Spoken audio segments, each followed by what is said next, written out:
Let me ask you a question. How many hours have you lost just sitting and replaying the same thought over and over again? Maybe it was something you said at work. Maybe it was an argument with your partner. Or maybe it's just the endless loop of what-ifs. What if I fail? What if they judge me? What if I'm not good enough? Overthinking is the silent thief of life. It drains our energy, it destroys our peace, and it makes us miserable without ever solving anything. And here's the painful truth. Most of us know this, but we keep doing it anyway. Now, imagine if there was a philosophy, an ancient way of thinking, that taught you how to break this cycle. Not by avoiding problems, not by pretending everything is fine, but by retraining your mind to respond differently. That philosophy is Stoicism. And today we're going to uncover the Stoic secret to stopping overthinking, a method that works every time. Part 1. Why overthinking is the enemy of peace.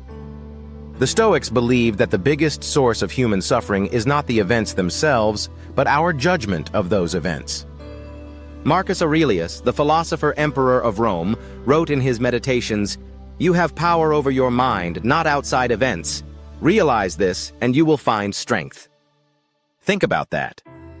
Most of our overthinking comes from trying to control things we simply cannot control. We imagine worst-case scenarios. We replay old conversations. We create monsters in our head that don't even exist. Epictetus, another Stoic teacher, explained it even more directly. Men are disturbed not by things, but by the view which they take of them. This means that the real problem isn't the thing itself. It's our interpretation of it. Overthinking is essentially just our interpretation on repeat. We keep playing the same negative story until it feels like reality.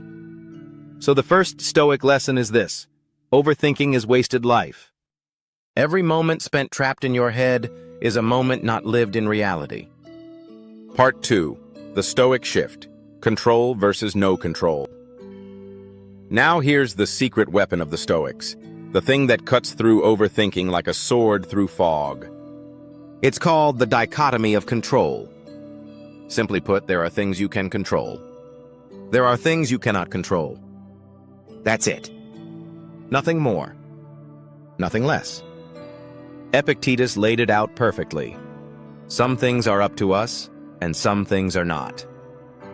Here's how this works with overthinking. Let's say you're obsessing about whether someone likes you, or whether your boss will approve your work, or whether your health will hold up in the future.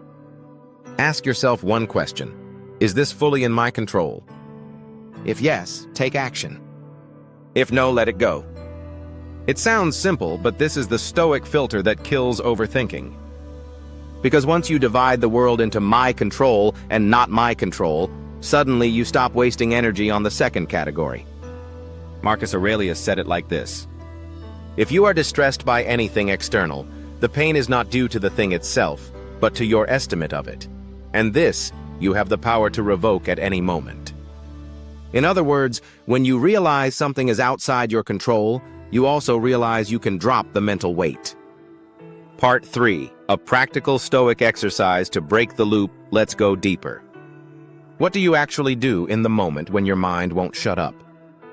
Here's a Stoic exercise you can practice right now. Step 1. Write it down. The Stoics were big on journaling. Marcus Aurelius's Meditations is basically his personal journal of reminders. So, take the thought that's looping in your head and put it on paper.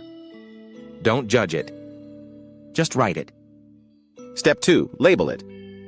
Next, ask, is this in my control or not? Draw 2 columns. One for control, one for not control. Place your thought in the right column. Step 3. Act or release. If it's in your control, write down one concrete action you can take. If it's not, cross it out. Literally put a line through it. That's your signal to the brain: this is not worth my energy. This practice does 2 things. It empties your mind onto the page, and it forces you to confront the illusion of control. The Stoics would call this living in accordance with nature. Nature doesn't overthink. Nature acts, adjusts, and moves on. Part 4. Negative visualization. Turning fear into calm.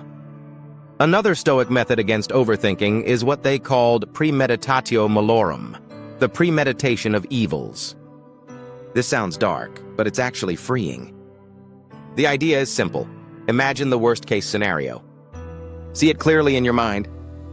Accept it. And then realize you could survive it. Seneca wrote, "We suffer more often in imagination than in reality." When you visualize the worst, your brain stops exaggerating. The unknown becomes known. And once you've accepted the possibility, your mind stops running in circles. For example, let's say you're overthinking a job interview. Worst case? You don't get the job. That's it. Life goes on. Other opportunities exist. Suddenly the fear shrinks, and so does the overthinking. This isn't about pessimism. It's about liberation from fear. Once you accept the worst, your mind is free to focus on the present. Part 5. Living in the present moment. At its core, overthinking is the opposite of presence. It pulls you into the past, regret, replaying conversations, or into the future, what if, what if, what if. But the Stoics remind us that the only life we ever truly live is in the present. Marcus Aurelius wrote, "Confine yourself to the present." Right now, as you listen to these words, you are safe. You are breathing. You are alive. Nothing is happening except this moment. Overthinking is like a thief that breaks into your house, but instead of stealing your things, it steals your now. The Stoic answer is to constantly pull yourself back. Ask, what is happening right here, right now? Not yesterday. Not tomorrow. Just this moment. And here's the secret. When you live in the present, the mind has no material to overthink. Part 6. The modern application. Why this works. Every time, let's tie this all together. Why does the Stoic method for stopping overthinking actually work? Because it's not about suppressing thoughts or forcing positivity. Those methods fail because they fight the mind head-on. Instead, Stoicism teaches acceptance and redirection. Acceptance of what's not in your control. Redirection toward what is in your control. It turns overthinking into clarity. It takes that storm of thoughts and separates the useful from the useless. This is why the Stoics could face wars, exile, even death, without being consumed by worry. They had trained their minds to see clearly. And if it worked for emperors and slaves 2,000 years ago, it works just as powerfully today. Part 7. A challenge for you. So here's my challenge to you. The next time you feel your mind spiraling, don't let it trap you. Pause. Write it down. Ask, control or not control. Take action or release. And then, if you want to go further, practice negative visualization. Picture the worst. Accept it. And watch the fear dissolve. Finally, bring yourself back to this moment. Not yesterday. Not tomorrow. Just right now.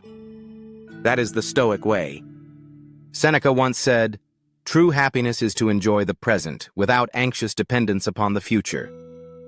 Overthinking robs us of that.